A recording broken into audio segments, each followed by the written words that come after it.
An original podcast from podlatino.com.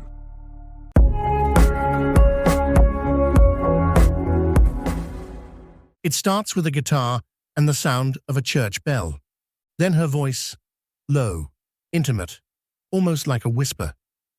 When you call my name, it's like a little prayer. And just like that, Madonna wasn't just making pop anymore. She was creating a firestorm. Like a prayer wasn't meant to be subtle.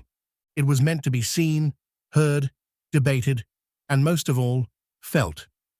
It arrived in 1989 like a thunderclap, bold, blasphemous, brilliant. And it changed everything. Madonna had always pushed buttons. She'd already made people uncomfortable with lace gloves, crucifixes, and her refusal to apologize for wanting power. But Like a Prayer was different. This wasn't just a song. It was a reckoning, an exorcism, a confession. It was pop music stepping into the cathedral. Not to pray, but to challenge the altar. She was at a crossroads. The 80s Madonna, provocative, playful, untouchable, was evolving. She was tired of being underestimated, tired of being labeled a product, a scandal, a body in motion. She wanted to be taken seriously as an artist, so she wrote a song about faith and guilt and desire. She co-wrote it with Patrick Leonard, and together they built something that lived between gospel and pop, pain and ecstasy, heaven and the bedroom. The lyrics sound spiritual, but listen closely. They're also erotic. They're also angry. They're also deeply personal. Madonna wasn't talking to God.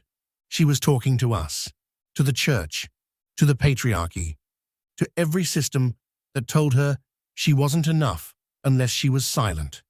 And she was done being silent. The music video turned a song into a revolution.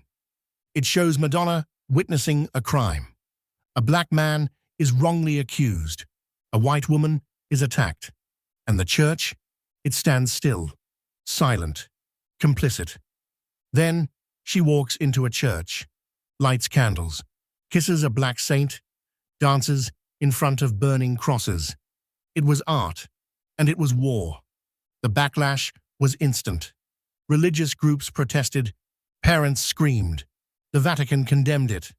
Pepsi, who had paid Madonna $5 million for an ad using the song, pulled their campaign within days. But Madonna didn't back down. She never does. She said, "Art should be controversial. That's the whole point."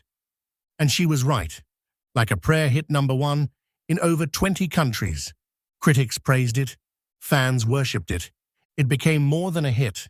It became a statement. Pop music wasn't just entertainment anymore. It was a tool, a weapon, a way to say what couldn't be said in sermons or speeches. And Madonna, dancing in her slip in a church full of shadows, became a prophet of provocation. But beneath the controversy, there was something even more powerful: vulnerability. This wasn't a character. This wasn't a mask. This was Madonna letting the pain bleed through the glamour. She sang about shame, about being judged, about wanting something pure and messy at the same time. She turned every Hail Mary into a cry of rebellion. And the world listened.